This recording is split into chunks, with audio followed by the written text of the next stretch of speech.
చేతగాని దద్దమ్మ రాజుగారు తెచ్చిపెట్టాడు. జూదవాడుకుంటూ కాలక్షేపం చేసి ఒక రాజుగారి చేతగాని తనం వల్ల కురుక్షేత్రం వచ్చిందే తప్ప ఆమె నవ్వు వల్ల కాదు. రీరైట్ హిస్టరీస్, కరెక్ట్గా అర్థం చేసుకుందాం. సో ఇలాంటి వాటికి భయపడి ఈరోజు స్త్రీలు బయటికి రాదు. నేను లేట్గా ఇంటికి వస్తే పక్కింటి ఆవిడ ఏమంటారు, పక్కింటి వాళ్ళు కూడా ప్లీజ్ అవతల వాళ్ళని చెడుగా అర్థం చేసుకోవడం, చెడుగా ప్రచారం చేయడం మారుతుందా? ఇళ్లలో పని పాటలు ఉన్న వాళ్ళకి ఆవిడ చూసి వీళ్ళని చూసి లేనిపోని మాటలని అంటారు, నాకు చెడ్డ పేరు. How far we are against our women. మన స్త్రీలకు మనమే సపోర్ట్ కావాలి. రకరకాల పనులు. నేను 9-10 గంటలకు ఎప్పుడైనా బస్ స్టాప్ లో చూస్తే ఒక స్త్రీ ఆఫీస్ నుంచి వస్తూ ఉంటుంది. వస్తూ తోటకూర, కాయకూరలో పిల్లలకు కావాల్సినవి. How much she bears the families responsibility. ఒక సగటు స్త్రీ కంటే ఇంటి బాధ్యతలు ఎవరండి సరిగ్గా మోస్తున్నారు? ఎంతకాలం వాళ్ళని చెడుగా చూపిస్తారు? ఇంటికి వస్తూ కూడా మళ్ళీ సాయంత్రం వండాల్సినవి, రేపు వండాల్సినవి అవన్నీ మోసుకొని వస్తున్నారు.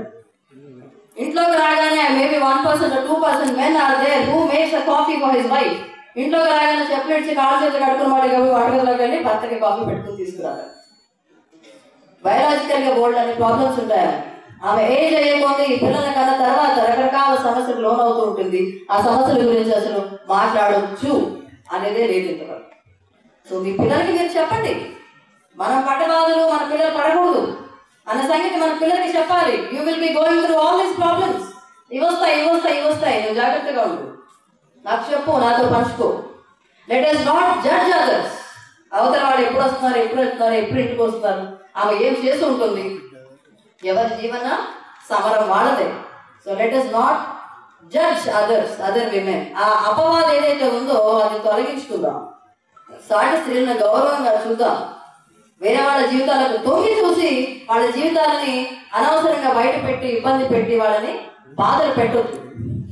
ఈరోజు హైదరాబాద్ దగ్గర ఉన్న ఒక పల్లెటూరులో రాజయ్య అనే ఒక ఎంపీ గారి కోడలు సారిక 3 పిల్లల్ని చంపి, లేకపోతే అది హత్యో ఆత్మహత్యో అని ఇంకా చెప్పలేము, విద్యార్థురాలైన ఒక స్త్రీ ఒక పనికిమాలిన భర్తతో కాపురం చేసి ఆ పనికిరాని కాపురం నిలబెట్టుకుందామని ప్రయత్నం చేసి చివరికి అతను ఇంకొక భార్యతో ఇంకొక పిల్లవాడితో హాయిగా బతుకుతూ ఉంటే ఏమని మనస్తాపం చెందిందో జీవితాన్ని అంతం చేసుకుంది.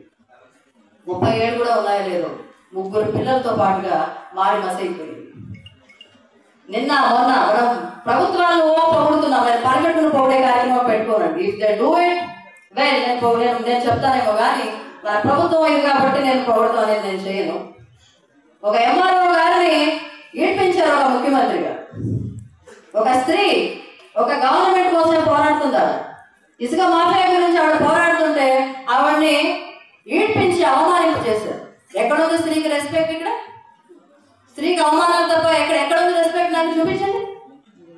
Women is humiliated. మళ్ళీ ఆవిడకి అగెయిన్స్ట్ గా ఎవరు తీసుకొస్తారు? మళ్ళీ డ్వాక్రా విమెన్ తీసుకొచ్చి ఆవిడనే తప్పని చెప్తారు. అదొక కుట్ర. డోంట్ థింక్ డ్వాక్రా విమెన్ వచ్చి చెప్పేశారు అనుకో. ఒక ఐఏఎస్ ఆఫీసర్ ఒక ప్యాంట్ షర్ట్ వేసుకుని ఒక పార్టీకి వెళ్ళిందని ఒక వేరే మీడియా పర్సన్ ఆవిడ గురించి చవాలు రాస్తారు. ఎందుకంటే ఆవిడ వాడబడింది, ఆవిడ పావుగా వాడబడింది. స్త్రీలు ఎంపవర్ అవ్వాలి. Empowerment is not in education. చదువుకోవడం ఎంపవర్మెంట్ కాదు. రకరకాల వాటిల్లో నువ్వు ఎవరు ఆసరా రానప్పుడు మనమే మన లైఫ్ మన చేతిలోకి తీసుకుని ఒక వ్యాపారం చేయొచ్చు, ఒక ఉద్యోగం చేయొచ్చు, చిన్న పనులు చేసుకోవచ్చు. సమయాన్ని వృధా చేయకుండా స్త్రీలు అంటే వంటగదుల్లో వంటలు చేసేసేసి భార్యని పిల్లల్ని బయటికి పంపించేసి అచ్చంగా ఆడుకుంటూ లేకపోతే ఆళ్ళ మీద లేనిపోయినది చెప్పుకుంటూ అనే చిత్రీకరణలకి ఇక స్వస్తి పలుకుదా. మనల్ని మనమే రోజుకి డెవలప్ చేసుకుందాం. అలాంటి చిత్రీకరణని పక్కన పెట్టేంతగా. ఒకప్పుడు సావిత్రి లాంటి వాళ్ళని చూపించారు మనకి, ఎంత లక్షణంగా ఉంది.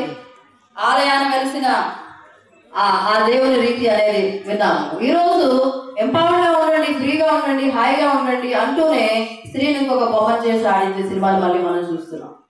ఉట్టి స్కిన్ షో విత్ బ్యూటీ. స్త్రీ అంటే అందము, తెల్లగా ఉండడం తప్ప ఎందుకు పనికిరాదనే చిత్రీకరణ మళ్ళీ ఇప్పుడు చూస్తున్నాం. ఇలాంటివన్నీ ఇప్పుడు ప్రశ్నించాలి. సమాచార హక్కు గురించి ఇప్పటిదాకా చాలా మంది చక్కటి విషయాలు చెప్పారు. సమాచారం అంటే ఏంటి, మన హక్కులేంటి, మన ప్రాథమిక హక్కులేంటి, స్త్రీలకి కాన్స్టిట్యూషన్ ఇచ్చిన హక్కులేంటి, లెజిస్లేచర్ ఇచ్చిన హక్కులేంటి, ఇవన్నీ తెలుసుకుని మన జీవితాల్లో మనమే మార్పు తీసుకొచ్చుకుందాం. ఎవరో వచ్చి ఏదో భయపడాల్సిన పని లేదు. We are equally strong, we are equally capable. ఈ విషయాలతోటి I'm winding up. Thank you all. I love the campus. JNTU campus చాలా బాగుంది sir. Principal I'm very happy.